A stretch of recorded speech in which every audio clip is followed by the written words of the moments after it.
துதியும் எல்லா கனமும் உமக்கே செலுத்தி வந்தோம். மகிமை எல்லாம் ஆட்சிமை உமக்கே கொடுத்து வந்தோம். துதியும் எல்லா கனமும் உமக்கே செலுத்தி வந்தோம். மகிமை எல்லாம் ஆட்சிமை உமக்கே கொடுத்து வந்தோம். நீரே பரிசுத்தரே, நீரே படைத்தவரே,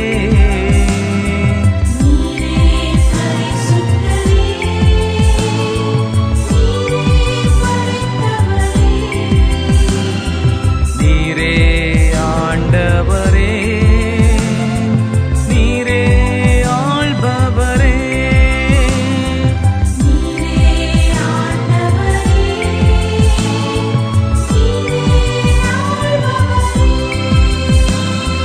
துதியும் எல்லா கனமும் உமக்கே செலுத்தி வந்தோம். மகிமை எல்லாம் ஆட்சிமை உமக்கே கொடுத்து வந்தோம்.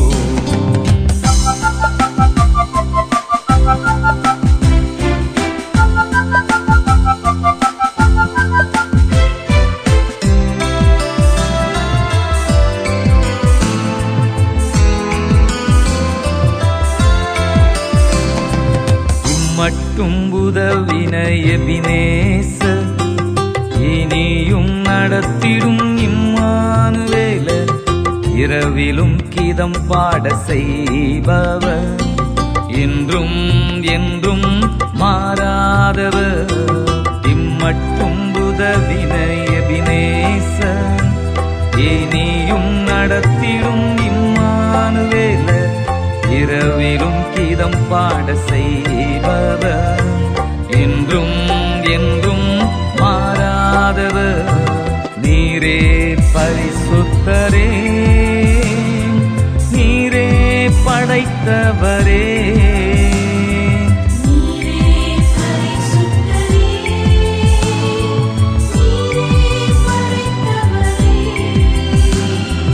நீரே ஆண்டவரே, நீரே ஆள்பவரே,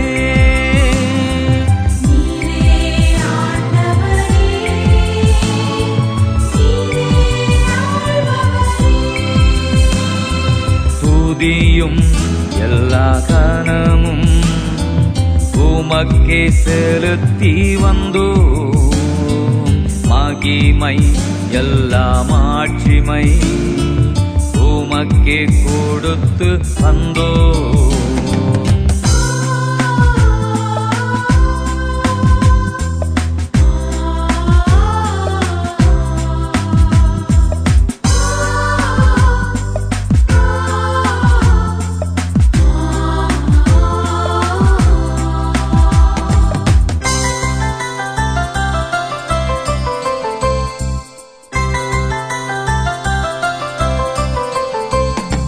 சகலமும் படைத்த தேவன் நீரே, சர்வ சிருஷ்டியின் எஜமானரே.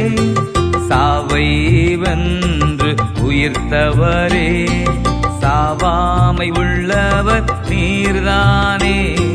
சகலமும் படைத்த தேவன் நீரே, சர்வ சிருஷ்டியின் எஜமானரே.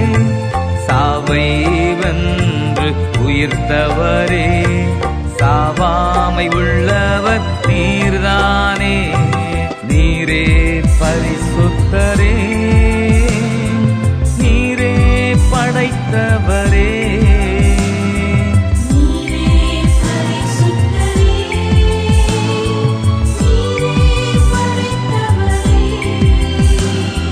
நீரே ஆண்டவரே, நீரே ஆள்பவரே,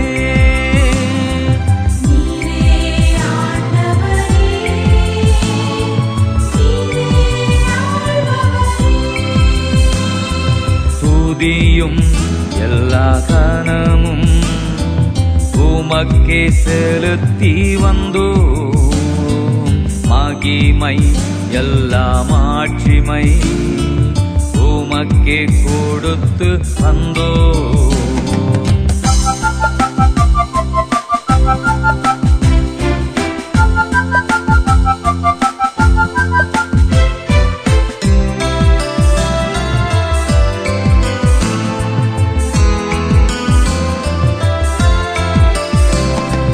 உள்ளத்தின் ஆழத்தை அறிந்தவரே, உண்மை உள்ளவர் நீர்தானே. சகல விதமான நன்மைகளை சம்பூரணமாகத் தருபவரே. உள்ளத்தின் ஆழத்தை அறிந்தவரே, உண்மை உள்ளவர் நீர்தானே. சகல விதமான நன்மைகளை சம்பூரணமாகத் தருபவரே. நீரே பரிசுத்தரே, நீரே படைத்தவரே.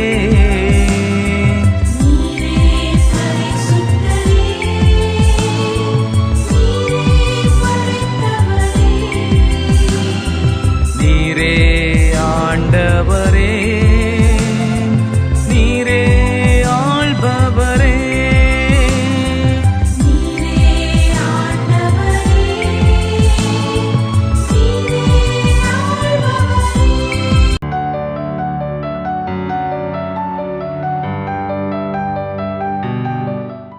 கர்த்தருடைய பரிசுத்த நாமத்துக்கு ஸ்தோத்திரம். கர்த்தராகிய இயேசு கிறிஸ்துவின் நாமத்தினாலே நான் உங்கள் ஒவ்வொருவரையும் வாழ்த்துகிறேன். கர்த்தர் நல்லவர், அவருடைய கிருபை என்றும் உள்ளது. இன்றைக்கும் நாம் தியானிக்க போகிற வேத வசனம் யாத்ராகமம் 20ஆம் அதிகாரம் 24ஆம் வசனம். மண்ணினாலே பலிபீடத்தை எனக்கு உண்டாக்கி அதன் மேல் உன் ஆடுகளையும் உன் மாடுகளையும் சர்வாங்க தகன பலிகளையும் சமாதான பலியாகவும் செலுத்துவாயாக. நான் என் நாமத்தை பிரஸ்தாபப்படுத்தும் எந்த ஸ்தானத்திலும் உன்னிடத்தில் வந்து உன்னை ஆசீர்வதிப்பேன். நான் என் நாமத்தை பிரஸ்தாபப்படுத்தும் எந்த ஸ்தானத்திலும் உன்னிடத்தில் வந்து உன்னை ஆசீர்வதிப்பேன். இந்த வார்த்தையை தான் நம்ம தியானிக்க போகிறோம். இந்த நிகழ்ச்சியை பார்த்துக்கிட்டு இருக்க உங்களை கர்த்தராகிய இயேசு கிறிஸ்துவின் நாமத்தினால அவர் நாமத்தை பிரஸ்தாபப்படுத்துகிற இடத்துல ஆசீர்வதிக்கிற நல்ல ஆண்டவர். இப்பொழுது இந்த நிகழ்ச்சியை பார்த்துக்கிட்டு இருக்க உங்கள் ஒவ்வொருவரையும் கர்த்தர் தாமே ஆசீர்வதிப்பாராக. அவருடைய நாமத்தை பிரஸ்தாபப்படுத்துகிற நம்மை, அவருடைய நாமத்தை மகிமைப்படுத்துகிற, அவருடைய நாமத்தை உயர்த்துகிற, அவருடைய நாமத்தை நன்றியாய் நினைக்கிற, அவருடைய நாமத்தை எப்பொழுதும் மேன்மை பாராட்டுகிற நம்மை ஆசீர்வதிக்கிற ஆண்டவர் நம்முடைய ஆண்டவர். ஹல்லேலூயா. இந்த வார்த்தை ஆண்டவர் மோசேயின் மூலமாக இஸ்ரவேல் ஜனங்களுக்கு சொல்கிற ஒரு வார்த்தை. இஸ்ரவேல் ஜனங்களை எகிப்திலிருந்து மோசே வழி நடத்தி கூட்டிகிட்டு வர்றாரு. வந்த 50ஆவது நாள் கர்த்தராகிய ஆண்டவர் அவர்களுக்கு 10 கட்டளைகளை கொடுக்குறாரு. சீனாய் மலை அப்படின்ற அந்த இடத்துல ஒரு 10 கட்டளைகளை கொடுக்குறாரு. அந்த 10 கட்டளைகளில் அவர்களுக்கு சொல்கிற இந்த ஒரு வார்த்தை தான், என்னை மகிமைப்படுத்துகிற எந்த ஸ்தானத்திலும், என்னை நினைவு கூர்ந்து என்னுடைய நாமத்தை உயர்த்துகிற எந்த ஸ்தானத்திலையும் நான் வந்து உங்களை ஆசீர்வதிப்பேன். 7வது வசனத்தில் வாசிப்போம். உன் தேவனாகிய கர்த்தருடைய நாமத்தை வீணிலே வழங்காதிருப்பாயாக. கர்த்தர் தம்முடைய நாமத்தை வீணிலே வழங்குகிறவனையும் தண்டியாமல் விடார். ஹல்லேலூயா. ஆண்டவர் பாருங்க, உன் தேவனாகிய கர்த்தருடைய நாமத்தை வீணிலே வழங்காதிருப்பாயாக. வீணா ஆண்டோடைய நாமத்தை சும்மா சொல்லிட்டு அவரோட பேரெல்லாம் கெடுத்துட்டு இருக்காதீங்க. வீணாய் சொல்லிக்கிட்டு இருக்காங்க, கர்த்தருடைய நாமத்தை வீணா வழங்கிக்கிட்டு இருக்காங்க, வீணாய் அவருடைய பேரை கெடுத்துக்கிட்டு இருக்காங்க. அவர்களை ஆண்டவர் தண்டியாமல் விடாராம். ஆனா அவருடைய நாமத்தை பிரஸ்தாபப்படுத்துகிறவர்களை அவர் ஆசீர்வதிப்பாராம். ஹல்லேலூயா. எவ்வளோ நல்ல ஆண்டவர் பாருங்க. அவர் நம்முடைய தாயும் தகப்பனுமானவர் அல்லவா? நாம் நம்முடைய அப்பா அம்மாவை அவங்களோட பேரை நம்ம கெடுக்கிறவங்களா ஸ்பாயில் பண்ணுறவங்களா நாம் இருப்போமா? நம்ம இருக்க மாட்டோம். நமக்கு எந்த நன்மையும் செய்யாத அப்பா அம்மா இருந்தால் கூட அவங்கள எப்பொழுதும் மேன்மையாக தான் சொல்லுவோம். எப்போவுமே மேன்மையாக தான் சொல்லுவோம். அவர்களை எப்பொழுதும் உயர்த்தி தான் பேசுவோம். நம்மை சிருஷ்டித்த ஆண்டவர், நம்மை உண்டாக்கின ஆண்டவர், நம்மை தாயின் கருவிலே தெரிந்து கொண்ட ஆண்டவர், அவருடைய நாமத்தை வீணிலே நாம் வழங்காமல் அவருடைய நாமத்தை பிரஸ்தாபப்படுத்துகிறவர்களா, அவருடைய நாமத்தை நாம் உயர்த்தவர்களாக எப்பொழுதும் இருந்தால் அவர் நம்மை வந்து ஆசீர்வதிப்பார். ஹல்லேலூயா. இதே ஏசாயா 42ஆம் அதிகாரம் 8ஆம் வசனத்தில் தீர்க்கதரிசியின் மூலமாக ஆண்டவர் சொல்ல வார்த்தையை பாருங்க. நான் கர்த்தர், இது என் நாமம், என் மகிமையை வேறொருவருக்கும் என் துதியை விக்கிரங்களுக்கும் கொடேன். என்னுடைய மகிமையை, எனக்குரிய கனத்தை நான் ஒருவருக்கும் கொடுக்க மாட்டேன், என் துதியை விக்கிரகங்களுக்கு கொடேன் அப்படின்னு சொல்றாரு. அல்லேலூயா. நம்முடைய பரம தகப்பன், அவருக்குரிய மகிமையை நம்ம எப்பொழுதும் அவருக்கே செலுத்தணும். அவருக்கு நன்றி கூர்ந்து, அவர் நமக்கு செய்த நன்றிகளை நினைத்து, அவருக்கு எப்பொழுதும் அவருடைய நாமத்தை நாம் உயர்த்துகிறவர்களாய், மேன்மை பாராட்டுகிறவர்களாய், அவருடைய நாமத்தை நாம் பிரஸ்தாபப்படுத்துகிறவர்களா இருக்கணும். ஆண்டவர் அதை தான் நம்ம கிட்ட எதிர்பார்க்கிறாரு. அவருடைய பிள்ளையாகிய நம்ம கிட்ட, என்னுடைய மகிமையை நான் வேறொருக்கும் கொடுக்க மாட்டேன் அப்படின்னு சொல்றாரு. அவருக்குரியதை நம்ம அவருக்கே செலுத்துவோமே, எப்பொழுதும் அவருக்கே செலுத்துகிறவர்களா நாம இருப்போமே. அவர் நம்மை ஆசீர்வதிக்கிற ஆண்டவர். எப்பொழுதும் இஸ்ரவேலை ஆசீர்வதிப்பதே கர்த்தருக்கு பிரியம். ஆவிக்குரிய இஸ்ரவேலர்களாகிய நம்மை ஆசீர்வதிப்பது தான் அவருக்கு பிரியம். நாங்கள் ஆசீர்வாதமாக தான் இருந்தோம் சிஸ்டர். இதே 10 வருஷத்துக்கு முன்னாடி எவ்வளோ ஒரு ஆசீர்வாதமாக இருந்தோம், எப்படிப்பட்ட ஒரு பேரும் புகழுமா இருந்தோம். ஆனால் இப்போ எல்லாம் தலை குனிந்து திக்கு கொரத்தராக இருந்துக்கிட்டு இருக்கோம் அப்படின்னு சொல்லி ஆசீர்வாதத்தில் குறைவோடு கூட இருந்து இந்த நிகழ்ச்சியை பார்த்துக்கிட்டு இருக்கீங்களா? எங்கள் குடும்பத்தில் போராட்டம் மேலே போராட்டம், பிரச்சனை மேலே பிரச்சனை. இதே 5 வருஷத்துக்கு முன்னாடி எங்கள் குடும்பம் எவ்வளோ சந்தோஷமாக இருந்தது. எங்கள் கணவன் மனைவிக்குள்ளே வாக்குவாதம்னு ஒன்று வந்ததே கிடையாது. ஆனால் இப்போ எங்கள் குடும்ப வாழ்க்கையில் ஏகப்பட்ட போராட்டமாக இருக்கே அப்படின்னு சொல்லி போராட்டத்தின் மத்தியில் இந்த நிகழ்ச்சியை பார்த்துக்கிட்டு இருக்கீங்களா சிஸ்டர்? ஆண்டவர் உங்களை ரொம்ப நேசிக்கிறார். நான் இப்படி படித்தேன் அப்படின்னு சொன்னால் இப்படி இருப்பேன், இப்படி மற்றவங்களுக்கும் உதவியாக இருப்பேன், என் ஆண்டவருடைய நாமத்தையும் மேன்மைப்படுத்துவேன் அப்படின்னு சொல்லி பொருத்தனையோடு படித்து இப்போ வரைக்கும் நான் படிச்சினே தவிர அதில் பெரிய லெவலில் வரல அப்படின்னு சொல்லி அப்படியே இருந்த இடத்துல படித்த படிப்போ ஏட்டுக்கு உதவாத ஒரு சுரக்கா போல் இருந்துக்கிட்டு இருக்கு அப்படின்னு சொல்லி சோர்ந்து போய் இந்த நிகழ்ச்சியை பார்த்துக்கிட்டு இருக்கீங்களா? எனக்கு ஆசீர்வாதம் இருந்தால் நல்லா இருக்கும். இஸ்ரவேலை ஆசீர்வதிப்பதே ஆண்டவருக்கு பிரியன்னு சொல்கிறாரு இல்லையா? என்னை ஆசீர்வதிக்கட்டுமே, என்னை ஆசீர்வதிக்கட்டுமே அப்படின்னு சொல்லி அந்த யாக்கோபை போல பொருத்தனையோடு கூட இருந்து போராட்டத்தின் மத்தியில் வாழ்ந்துக்கிட்டு இருக்கீங்களா? ஆண்டவர் உங்களை ரொம்ப நேசிக்கிறாரு. இப்பொழுதும் நாங்கள் நல்லா தான் இருந்தோம், ஆண்டவருக்குள்ளே நல்லா இருந்தோம். ஆனால் போராட்டங்கள், சிக்கல்கள், தடங்கல்கள், எங்கே போனாலும் எரிகோ மதில் சுவர் போகிற தடை வந்துடுது, யோர்தான் போல பிரச்சனை வந்துடுது அப்படின்னு சொல்லி சுற்றி மனிதர்கள் எங்களுக்கு போராட்டங்களாக இருக்காங்க, என்ன பண்ணுறதுன்னு தெரியல அப்படின்னு சொல்லி சோர்வோடு கூட இந்த நிகழ்ச்சியை பார்த்துக்கிட்டு இருக்கீங்களா? நாங்கள் ஆண்டவரை மகிமைப்படுத்தணும்னு தான் நினைக்கிறோம், ஆனால் தடைகள், போராட்டங்கள். ஹல்லேலூயா. இப்பொழுது அந்த நிகழ்ச்சியை பார்த்துக்கிட்டு இருக்க மகனே, மகளே, ஆண்டவர் இந்த வார்த்தை உங்களுக்கு தான். அவருடைய நாமத்தை பிரஸ்தாபப்படுத்தும் எந்த இடத்திலும் அவர் ஆசீர்வதிக்கிற ஆண்டவர் இல்லையா? ஒரு சில காரியங்களை ஆண்டவர் அனுமதிப்பார். அன்னைக்கு அன்னாளுடைய வாழ்க்கையில ஆண்டவர் பாருங்க, அவங்களுக்கு ஒரு பிள்ளை இல்லாம இருக்கிறது. அன்னாளுடைய கற்பத்தை கர்த்தர் அடைத்தார். 1 சாமுவேல் 1ஆம் அதிகாரம் 6ஆம் வசனத்துல நம்ம பார்க்கலாம். அன்னாளுடைய கற்பத்தை கர்த்தர் அடைத்தார். ஹல்லேலூயா. வேற யாரும் செய்யலைங்களாம். ஏன் அடைத்தார்?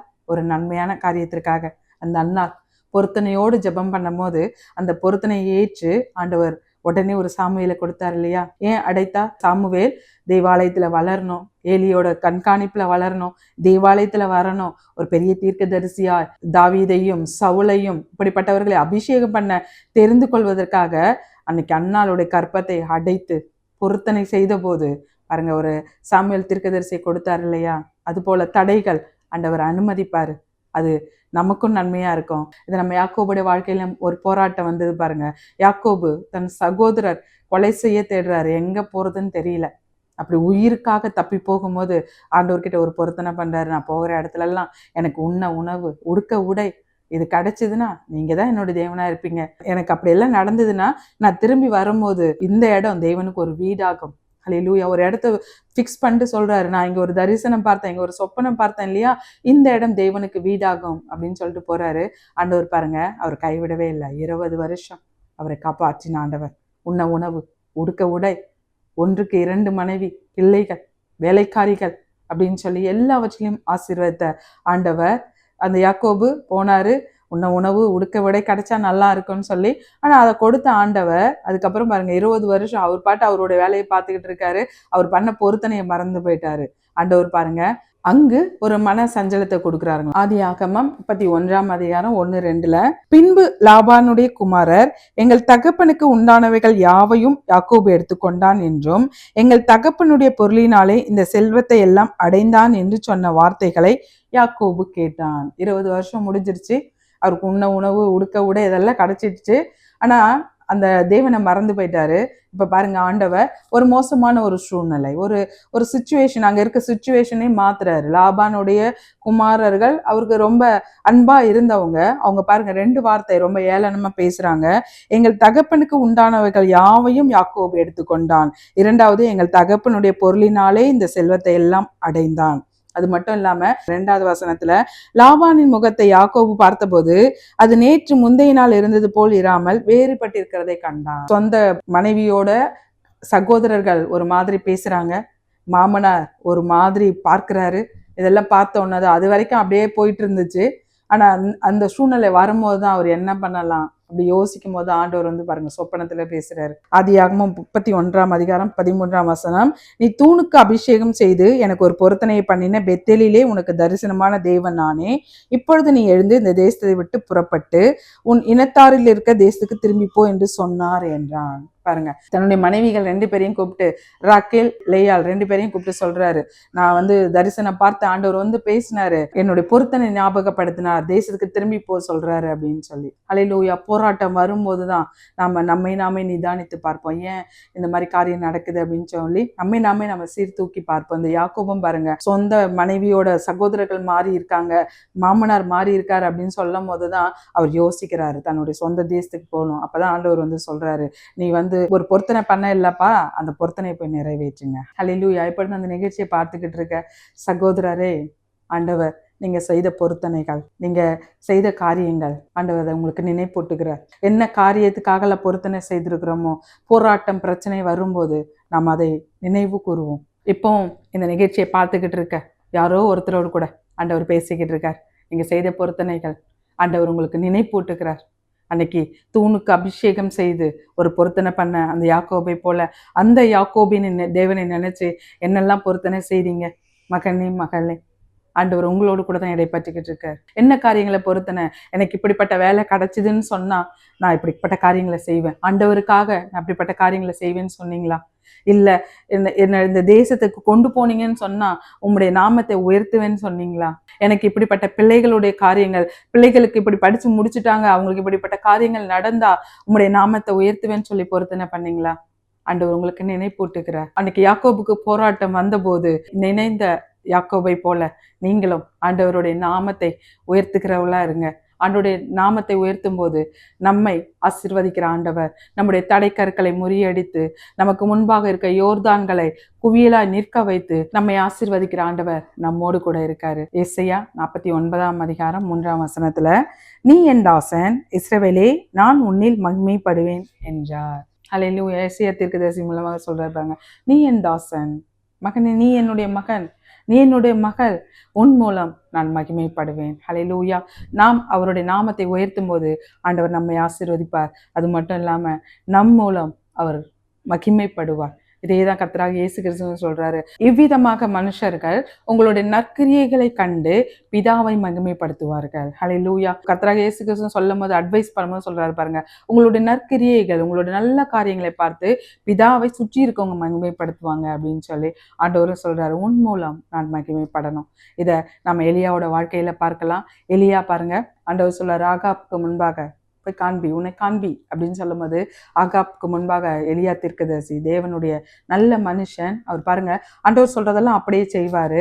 ஆகாப்புக்கு முன்பாக போய் சொல்றாரு, பாகாலின் தெய்வங்கள், அந்த தெய்வங்கள் பனியும் மழையும் அந்த தெய்வங்கள்லாம் கொடுக்கல, கர்த்தரே கொடுக்கிறார் அப்படின்னு சொல்லிட்டு இப்பொழுது ஆண்டவருக்கு முன்பாக நிற்கிற அவருடைய ஊழியக்காரன் நான் சொல்றேன், வானத்துல மழை பெய்யாது அப்படின்னு சொல்றாரு.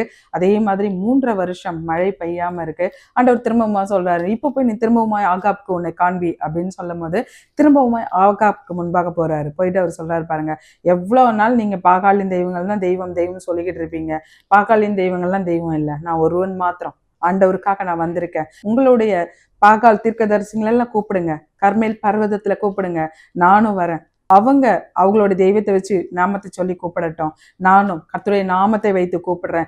எந்த தெய்வம் அக்கினியால் பதில் கொடுக்குதோ அந்த தெய்வமே தெய்வம் அப்படின்னு சொல்லி ஒரு சேலஞ்சுக்கு எலியா தீர்க்கதரிசி அந்த ஆகாப் ராஜாவை கூப்பிடுறாரு.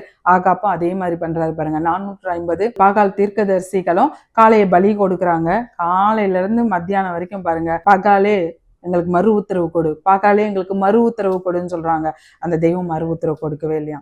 அதுக்கப்புறம் பாத்தீங்கன்னா அந்த பலிபீடத்துக்கு முன்பாக நின்று குதித்து ஆடுறாங்க, அப்பயும் பலி கொடுக்கல. அதுக்கப்புறம் பாத்தீங்கன்னா கத்தினாலையும் கூர்மையான ஆயுதங்களும் தங்களை கிழித்து கொண்டு அந்த ரத்தத்தை எல்லாம் பலி செலுத்தி எப்பயாவது வரணும் அப்படின்னு சொல்றாங்க. அப்பயும் பாக்காளின் தெய்வங்கள் மறு உத்தரவு கொடுக்கல, சத்தமும் கொடுக்கலைங்களாம். எலியா தீர்க்கதரிசி பாருங்க, அந்த பலிபீடங்களை எல்லாம் செப்பனிட்டு திரும்பவுமா ஒரு பலிபீடத்தை கட்டி அதுல 3 முறை தண்ணிகளை ஊற்றி ஒரே ஒரு வார்த்தை தான், அழகா ஒரு சின்ன ஜபம், நான் உன்னில் மகிமைப்படுவேன்னு சொன்ன ஆண்டவர் இல்லையா? அவருடைய நாமத்தை பிரஸ்தாபப்படுத்தும் எந்த இடத்திலும் நான் உன்னை ஆசீர்வதிப்பேன்னு சொன்ன ஆண்டவர் இல்லையா? அந்த எலியா பாருங்க, ஒரே ஒரு வார்த்தை சொல்லி கேட்டருளும் சொல்றாரு. வானத்திலிருந்து அக்கினி. நம்ம 1 ராஜாக்கள் 18ஆம் அதிகாரம் 37ஆம் வசனத்துல, கர்த்தாவே நீர் தேவனாகிய கர்த்தர் என்றும் தேவரே தங்கள் இருதயத்தை மறுபடியும் திருப்பினீர் என்றும் இந்த ஜனங்கள் அறியும்படிக்கு என்னை கேட்டருளும் என்றான். பாருங்க, என்னை கேட்டருளும், நீர்தான் தேவன் அப்படின்னு சொல்லி இந்த ஜனங்கள்லாம் பார்க்கணும், இந்த ராஜாலாம் பார்க்கணும், நீ சொல்லிதான் இந்த காரியத்தை நான் செய்துகிட்டு இருக்கேன் அப்படின்னு சொல்லி கேட்டருளும் அப்படின்னு சொன்னாராம். ஆண்டவர் பதில் கொடுக்காம இருப்பாரா? ஆண்டவர் பாருங்க, வானத்திலிருந்து அக்கினியை அதை அப்படியே பட்சித்து போட்டது, ஃபுல்லா நக்கி போட்டது, அந்த தண்ணி கூட இல்லாம எல்லாமே ட்ரை ஆயிடுச்சு அப்படின்னு சொல்லி வேதத்துல பார்க்கலாம். அதை பார்த்தோம்னா சுத்தி இருக்கவங்க எல்லாம் பாருங்க, ஜனங்கள் எல்லாரும் இதை கண்ட போது முகங்குப்புற விழுந்து கர்த்தரே தெய்வம் என்றார்கள். ஹல்லேலூயா. அந்த எலியா பாருங்க, கர்த்தரே தெய்வம் அவரும் சொன்னாரு, மற்றவர்களும் சொன்னாங்க, பாகாலின் தெய்வங்கள்லாம் தெய்வம் அல்ல, கர்த்தரே தெய்வம். ஹல்லேலூயா. அவரை மகிமைப்படுத்தும் எந்த ஸ்தானத்திலும் அவர் நம்மை ஆசீர்வதிப்பார். இதை நம்ம புதிய ஏற்பாட்டு காலத்திலேயே நம்ம பார்க்கலாம். கர்த்தராக இயேசு கிறிஸ்து எருசலேமுக்கு போறாரு. எருசலேம் தேசத்துல போகும்போது அங்க பாத்தீங்கன்னா ஒரு கிராமத்துக்கு போறாருலாம். அவர் கலிலேயா, சமரியா அப்படிப்பட்ட தேசங்கள் வழியா போகும்போது ஒரு கிராமத்துக்கு போறாரு. அங்க 10 குஷ்டரோகிகள் அவர்கிட்ட தேவனே எங்களை சுத்தமாக்குங்க அவர் சொல்றாரு, உங்களை ஆசாரியர்கிட்ட காண்பீங்க அப்படின்னு சொல்றாரு. இந்த 10 பேரும் போறாங்க, போகும்போதே சுகமாகறாங்க. ஹல்லேலூயா. போகும்போதே அவர்களுடைய விசுவாசம் சுகமாகறாங்க.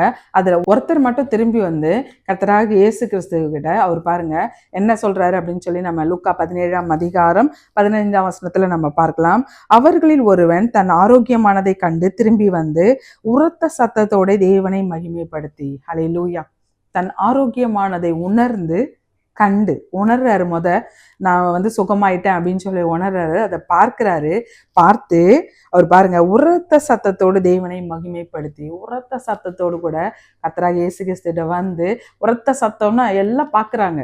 முன்னாடி குஷ்டரோகியா இருந்தவர் இப்போ கர்த்தராகிய இயேசு கிறிஸ்துவின் வார்த்தையை கேட்டபோது சுகமாகி இருக்காரு அப்படின்னு சொல்லி அவன் பாருங்க தேவனை மகிமைப்படுத்தி அவருடைய பாதத்தருகே முகங்குப்புற விழுந்து அவருக்கு ஸ்தோத்திரம் செலுத்தினான். அவன் சமாரியனா இருந்தான். ஹல்லேலூயா. அவர் பாருங்க அதான் சொல்றாரு, தேவனை மகிமைப்படுத்துவதற்கு இந்த அந்நியனே ஒழிய மற்றொருவனும் திரும்பி வர காணோமே என்று சொல்லி அவனை நோக்கி, நீ எழுந்து போ, உன் விசுவாசம் உன்னை ரட்சித்தது என்றார். ஹல்லேலூயா. ஒரே ஒருத்தர் மட்டும் ஆண்டவருக்கு நன்றி சொல்றாங்க. மீதி 9 பேர் திரும்பி வரவே இல்லை. 9 பேர் யூதர்கள். ஆனா இந்த ஒரு அந்நியன் மட்டும் திரும்பி ஆண்டவருக்கு நன்றி சொன்னாருங்களாம், மகிமைப்படுத்துகிறார். நாமும் அந்த 9 பேரை போல ஆண்டவருக்கு மகிமையை செலுத்தாமல் ஆண்டவர் கொடுக்கிறவர் பாருங்க, நீ போகலாம், உன் விசுவாசம் உன்னை ரட்சித்தது அப்படின்னு சொல்லி ஆசீர்வதித்து அனுப்புறாரு. ஆனா அந்த 9 பேர் ஆண்டவர்கிட்ட இருந்து அந்த ஆசீர்வாதத்தை இழந்து போறாங்க. நாம அப்படி இல்லாத படிக்க ஆண்டவர் நமக்கு செய்த நன்மைகளை நினைத்து நாம் நன்றி சொல்லணும். நன்றி பலிகள், அதான் சொல்றாங்க, மண்ணினாலே பலிபீடங்கள் கட்டி உங்களுடைய சர்வாங்க தகன பலிகள் இதெல்லாம் செலுத்தும் போது என் நாமத்தை பிரசாபப்படுத்துவீங்களா, அப்பனா உங்களை ஆசீர்வதிப்பேன் அப்படின்னு சொல்லி ஆண்டவர் நமக்கு செய்த நன்மைகளுக்கு நாம் நன்றியும், அது மட்டும் இல்லாம அவர் செய்த நன்மைகளை நாம் உரத்த சத்தமாய் மற்றவர்களுக்கு சொல்லுகிறவர்களா இருக்கணும். ஹல்லேலூயா. அப்படி நாம் சொல்லும் போது ஆண்டவர் நம்மை ஆசீர்வதிப்பார். நிறைய காரியங்கள்ல பொறுத்தனைன்னு சொல்லிட்டு ஆண்டவர் உங்களுக்கு நன்மைகள் எத்தனையோ செய்த போது அதுக்கு மட்டும் நான் நன்றி சொல்லிக்கிட்டு இருக்கேன், எனக்கு அது போதும், நான் வீடு உண்டு, என்னோட வேலை உண்டு, சர்ச்சுக்கு போயிட்டு ஆண்டவருக்கு நான் நன்றி சொல்லுது, இது போதும் அப்படின்னு சொல்லி உங்க பொருத்தனைகள்லாம் மறந்து இருக்கீங்களா? ஆண்டவர் உங்களோடு கூட தான் பேசிக்கிட்டு இருக்கார். என் மகளே, உன் மூலம் நான் மகிமைப்பட வேண்டாமா? உன் மூலம் என் நாமம் மற்றவர்களுக்கு தெரியப்படுத்த வேண்டாமா அப்படின்னு சொல்லி எப்பொழுதும் என்னென்ன காரியங்கள்ல பொருத்தனை பண்ணீங்க? ஆண்டோடைய நாமத்தை பிரஸ்தாபப்படுத்தாம இருக்கீங்களா? அதனால பிரச்சனையில இப்ப சிக்கல்ல மாட்டிக்கிட்டு இருக்கீங்களா? அவருடைய நாமத்தை பிரஸ்தாபப்படுத்துங்க. உங்களுக்கு முன்பாக இருக்க தடைக்கற்களை முறியடித்து உங்களை ஆசீர்வதிக்கிற ஆண்டவர் உங்களோடு கூட இருக்காரு. உங்களை ஆசீர்வதிக்காம அவருடைய பிள்ளை இல்லையா நீங்க? உங்களை ஆசீர்வதிக்காம அவர் வேற யாரை ஆசீர்வதிப்பாரு? அவரை நீங்க பிரஸ்தாபப்படுத்துங்க. ஹல்லேலூயா. இப்பொழுது கண்களை மூடி நம்ம அப்படியே நம்மை ஒப்பு கொடுத்து ஜெபம் பண்ணுவோமா? எனக்கு செய்த நன்மைகளை அதுக்காக மட்டும் நான் நன்றி சொல்லிக்கிட்டு இருக்கேன். உங்களை நான் பிரஸ்தாபப்படுத்த மறந்து தான் போயிட்டேன். நான் கப்பலோட அடித்தளத்தில் போய் இருக்கிறது போல எங்கள் வேலை உண்டு, எங்கள் உறக்கம் உண்டு அப்படின்னு சொல்லி இருந்துக்கிட்டு இருக்கோம் அப்படின்னு சொல்லி நம்மை அர்ப்பணித்து ஆண்டவர்கிட்ட ஒப்புரவாகுமா? ஆண்டவருக்காக நான் உங்களுடைய நாமத்தை நான் மகிமைப்படுத்துவேன் அப்படின்னு சொல்லி நம்ம ஒப்பு கொடுப்போமா? நல்ல ஆண்டவரே, நல்ல இந்த வேலைக்காக நன்றியோடு துதிக்கிறோம் அப்பா. இப்பொழுது அந்த நிகழ்ச்சியை பார்த்துக்கிட்டு இருக்க ஒவ்வொருவரையும் உங்களுடைய கரத்துல கொடுக்கிறேன் டாடி. என் நாமத்தை பிரஸ்தாபப்படுத்தும் எந்த இடத்திலும் நான் வந்து அவர்களை ஆசீர்வதிப்பேன் என்று சொன்ன ஆண்டவர். ஹல்லேலூயா. நாங்கள் செய்த பொருத்தனைகளை நாங்கள் மறந்து போயிருக்கலாம் ஆண்டவர். எங்களுக்கு அந்த யாக்கோபின் தேவன் எங்களுக்கு நினைப்பூட்டி இருக்கிறீர். ஆபிரகாம், ஈசாக்கு, யாக்கோபின் தேவன் எங்களுக்கு நீ நினைப்பூட்டி இருக்கிறீர். அதற்காக உமக்கு நன்றி அப்பா. இப்பொழுதும் போராட்டத்தின் மத்தியில இந்த நிகழ்ச்சியை பார்த்துக்கிட்டு இருக்க மகனை ஆண்டவர் நீர் தொடுவீராக, மகளை ஆண்டவர் நீர் தொடுவீராக அப்பா. ஏஸ்டாடி 8 வருஷத்துக்கு முன்பாக எங்க வாழ்க்கை ரொம்ப ஆசீர்வாதமா இருந்தது. இப்போ ஒரே போராட்டமா இருக்கு, கண்ணீரும் கவலையுமா இருக்கு. நான் ஆண்டவரை பத்தி சொல்லணும், அவரை மகிமைப்படுத்தணும்னு தான் நினைக்கிறேன். ஆனா கேலியும் கிண்டலும் பண்றாங்க. நான் மட்டும் ஆண்டவரை ஆராதிக்கிறேன், நான் மட்டும் நன்றி சொல்றேன் அப்படின்னு சொல்லி இந்த நிகழ்ச்சியை பார்த்துக்கிட்டு இருக்க மகனை ஆண்டவர் தொடுவீராக. அந்த பொருத்தனை ஆண்டவர் நிறைவேற்ற வைப்பீராக. சுத்தி தடை கொடுக்கிற பொல்லாத பிசாசின் கிரியைகளை ஆண்டவர் முறியடிப்பீராக இயேசுவின் நாமத்தினால. இந்த நிகழ்ச்சியை பார்த்துக்கிட்டு இருக்க ஒவ்வொருவரையும் ஆண்டவர் இப்ப ஆசீர்வதிப்பீராக. உம்முடைய ஆசீர்வதிக்கும் கரம் அப்பா, உம்முடைய குணமாக்கும் கரம் அந்த குஷ்டரோகிகளை போல நாங்களும் உம்மை உரத்த சத்தமாயும் உம்முடைய நாமத்தை மகிமைப்படுத்த, உம்முடைய நாமத்தை உயர்த்த எங்களுக்கு ஏஸ்டாடி ஆண்டவர் வழிவாசல்களை திறப்பீராக இயேசுவின் நாமத்தினால. இப்ப கடன் பிரச்சனைகள் முற்றிலும் மாறி போகட்டும் இயேசுவின் நாமத்தினால. தடைகள் முற்றிலும் மாறி போகட்டும் இயேசுவின் நாமத்தினால. ஹல்லேலூயா. வியாதிகள் சுகமாகட்டும் இயேசுவின் நாமத்தினால. ஹல்லேலூயா. ஏஸ்டாடி அன்னைக்கு குஷ்டரோகியை அவர்கள் ஆசாரிகள் கிட்ட காண்பிக்க போகும்போது சுகமாக்கின ஆண்டவர் இப்பொழுதும் காயங்களோடு கூட ஹல்லேலூயா இருதயத்துல பிரச்சனையோடு கூட பார்த்துக்கிட்டு இருக்காங்களா? வியாபாரத்தின் நஷ்டத்தோடு கூட பார்த்துக்கிட்டு இருக்காங்களா? ஹல்லேலூயா. ஆண்டவர் சுகமாக்குவீராக, விடுதலை கட்டளையிடுவீராக, இரட்டிப்பான நன்மைகளை கொடுப்பீராக இயேசுவின் நாமத்தினால. இப்பொழுதும் இந்த நிகழ்ச்சியை பார்த்துக்கிட்டு இருக்க ஒவ்வொருவரையும் உங்களுடைய கரத்துல பேர் பேரா உங்களுடைய கரத்துல கொடுக்கிறேன் டாடி இயேசுவின் நாமத்தினால. ஆமேன், ஆமேன், ஆமேன். கர்த்தர் உங்கள் ஒவ்வொருவரையும் ஆசீர்வதிப்பாராக. ஆமேன். அன்பிற்குரியவர்களே, எங்களோடு நீங்கள் தொடர்பு கொள்ள வேண்டிய எங்கள் முகவரி pastor Catherine Raghupathi, race course road, Singapore 218573.